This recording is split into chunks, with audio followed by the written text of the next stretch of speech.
Jumpa lagi di Jagat Review TV. Selamat menikmati informasi berita hari ini. Jovi, asisten AI dari Vivo bakal jadi sub-brand baru. Bagi yang sudah akrab dengan perangkat Vivo, nama Jovi mungkin sudah tidak asing ya, karena sebelumnya Jovi ini dikenal sebagai nama asisten AI di beberapa aplikasi sistem milik Vivo. Tapi sekarang, Jovi tampaknya bakal naik level dengan menjadi merek smartphone tersendiri. Berdasarkan dari data yang ditemukan dalam database GSM Association alias GSMA, tercatat 3 perangkat baru yang bakal mengusung nama Jovi, yang terdiri dari Jovi V50, V50 Lite 5G, dan Y39 5G. Menariknya, perangkat-perangkat ini memiliki nomor model yang mirip dengan beberapa smartphone Vivo. Apakah ini berarti Jovi hanya rebranding dari perangkat Vivo ya? Jika benar begitu, kemungkinan Jovi bakal ditargetkan untuk pasar tertentu dengan strategi menghadirkan smartphone yang familiar namun dengan branding yang segar. Hanya saja, sampai saat ini Vivo masih belum memberikan pengumuman resmi terkait peluncuran Jovi tersebut. Namun yang jelas, sub-brand baru ini membuka peluang Vivo untuk makin fleksibel dalam berkompetisi di pasar smartphone global. Tapi, apakah Jovi benar-benar akan diluncurkan? Atau ini hanya rencana yang bisa berubah sewaktu-waktu? Coba tulis pendapatmu di kolom komentar.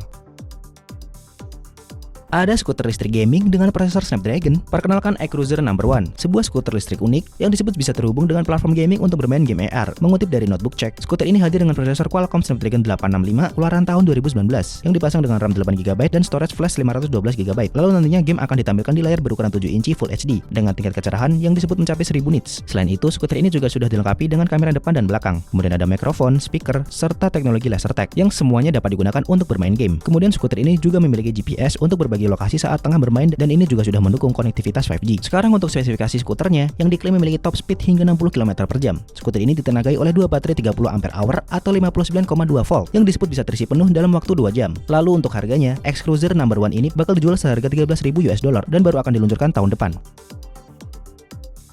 Google Gemini 2.0 resmi diluncurkan. Generasi terbaru ini tak hanya lebih cerdas, tetapi juga diklaim lebih serbaguna dan mandiri, sehingga membawa pengalaman AI ke level yang sebelumnya hanya bisa kita bayangkan. Jika Gemini 1.0 dikenal sebagai pelopor AI multimodal yang mampu memahami teks dan gambar secara bersamaan, Gemini 2.0 melangkah lebih jauh. Model ini mendukung keluaran berupa gambar dan audio, serta memiliki kemampuan mengambil keputusan secara mandiri dengan adaptasi tinggi terhadap situasi. Di versi sebelumnya, Gemini 1.5 menghadirkan peningkatan performa, seperti pemahaman yang lebih baik terhadap konteks dan efisiensi dalam menyelesaikan tugas berbasis teks. Namun Gemini 2.0 membawa kita ke era agent, di mana agent-agent AI mampu menyelesaikan tugas kompleks tanpa perlu campur tangan manual. Misalnya agent di Gemini 2.0 dapat membantu kita memilih hadiah yang tepat, menambahkannya langsung ke keranjang belanja, atau saat bermain game, Gemini 2.0 bahkan bisa memberikan strategi secara real time ke dalam permainan. Tak hanya itu, kemampuan menghasilkan gambar asli melalui Google DeepMind Imagen Tree menjadi pembeda besar. Di Gemini 1.0, gambar yang dihasilkan masih memiliki keterbatasan pada kualitas dan kreativitas. Di Gemini 2.0, hasilnya jauh lebih realistis dan menyesuaikan kebutuhan spesifik kita.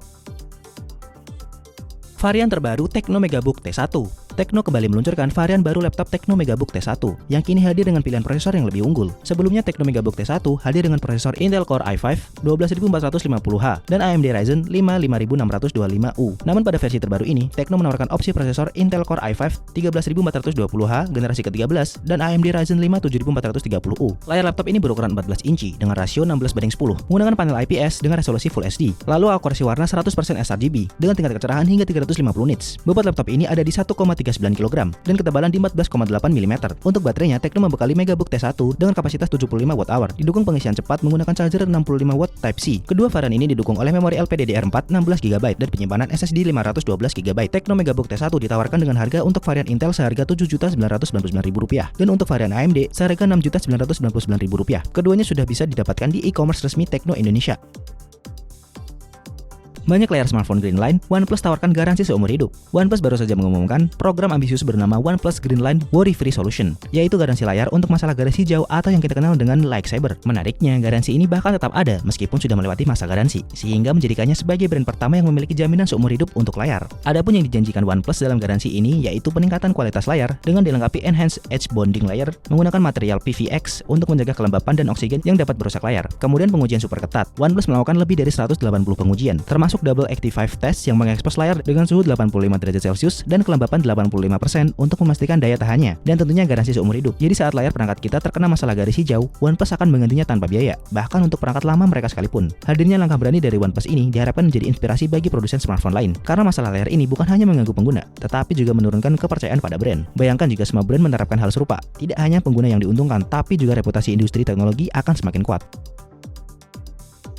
Apple ingin pisahkan RAM dari prosesor untuk chipset iPhone generasi mendatang. Apple dilaporkan ingin membuat RAM jadi terpisah dari prosesor untuk chipset iPhone mereka di masa mendatang, yang diharapkan dapat meningkatkan bandwidth agar bisa menangani tugas AI dengan lebih baik. Mengutip dari The Elect yang menyebutkan jika Apple telah meminta Samsung agar memulai penelitian memisahkan modul DRAM dari dalam chipset. Seperti yang diketahui, chipset smartphone saat ini menggabungkan antara RAM dan prosesor dalam satu paket. Meskipun hal tersebut membuat koneksi antar keduanya jadi lebih cepat, tapi ada semacam batas untuk lebar jalur atau bandwidth yang didapat. Pemisahan ini memungkinkan Apple untuk menyematkan modul DRAM yang lebih besar, yang sekaligus meningkatkan bandwidthnya, tapi juga meminimalkan panas. Bahkan Apple juga turut mempertimbangkan jenis memori HBM. Sekedar informasi, HBM atau High Bandwidth Memory adalah jenis memori yang lebih sering dipakai untuk server. Jadi tugas-tugas AI tidak hanya butuh memori yang cepat dan berkapasitas besar, tapi juga butuh bandwidth yang luas agar tidak tersendat. Penelitian Samsung itu sendiri kabarnya sudah dimulai, dengan Apple yang berencana untuk menggunakan metode tersebut di 2026 mendatang untuk iPhone 18 series.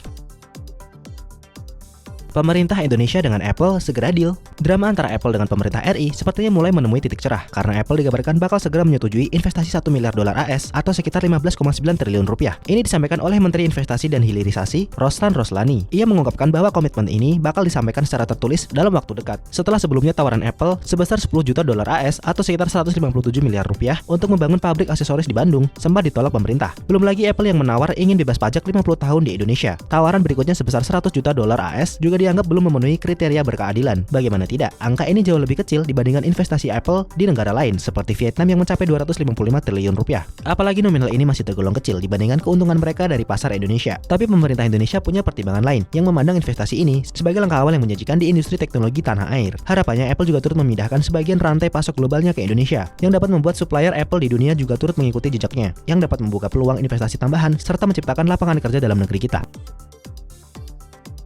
Render Lenovo Legion S bocor di internet. Setelah sebelumnya bocor soal nama Legion Go S beserta nomor modelnya, kini giliran gambar render dari perangkat handheld gaming dari Lenovo itu yang beredar di internet. Dilansir dari Windows Central, Legion Go S secara sekilas punya bentuk yang mirip dengan ROG Ally. Konsol gaming PC handheld tersebut tidak akan hadir dengan controller removable seperti Legion Go pertama, melainkan menyatu langsung dengan bodi. Legion Go S ini juga tampak punya desain lebih membulat. Terlihat pula ada dua port USB-C di bagian atas. Menariknya ada semacam track point di sebelah kanan sebagai pengganti mouse. Menurut bocoran, spesifikasi jeroan dari Legion Go S diyakini bakal memakai platform Ryzen Z2 series tapi dengan model yang lebih rendah. Platform tersebut akan berbasis APU AMD RAM Run dengan CPU Zen 3 Plus dan GPU RDNA 2. Lenovo sendiri kabarnya akan memasarkan Legion Go S dengan bandrol harga sekitar $399 atau sekitar 6,3 jutaan rupiah. Selain model terjangkau, Lenovo juga telah menyiapkan penerus dari Legion Go, yakni Legion Go 2. Namun belum ada banyak bocoran untuk yang satu ini, jadi kita tungguin aja ya kabar berikutnya. Jadi, gimana menurut kamu berita hari ini? Ingin selalu up to date dengan informasi teknologi terkini? Jangan lupa subscribe dan follow Jagat Review ya. Sampai jumpa di informasi menarik selanjutnya.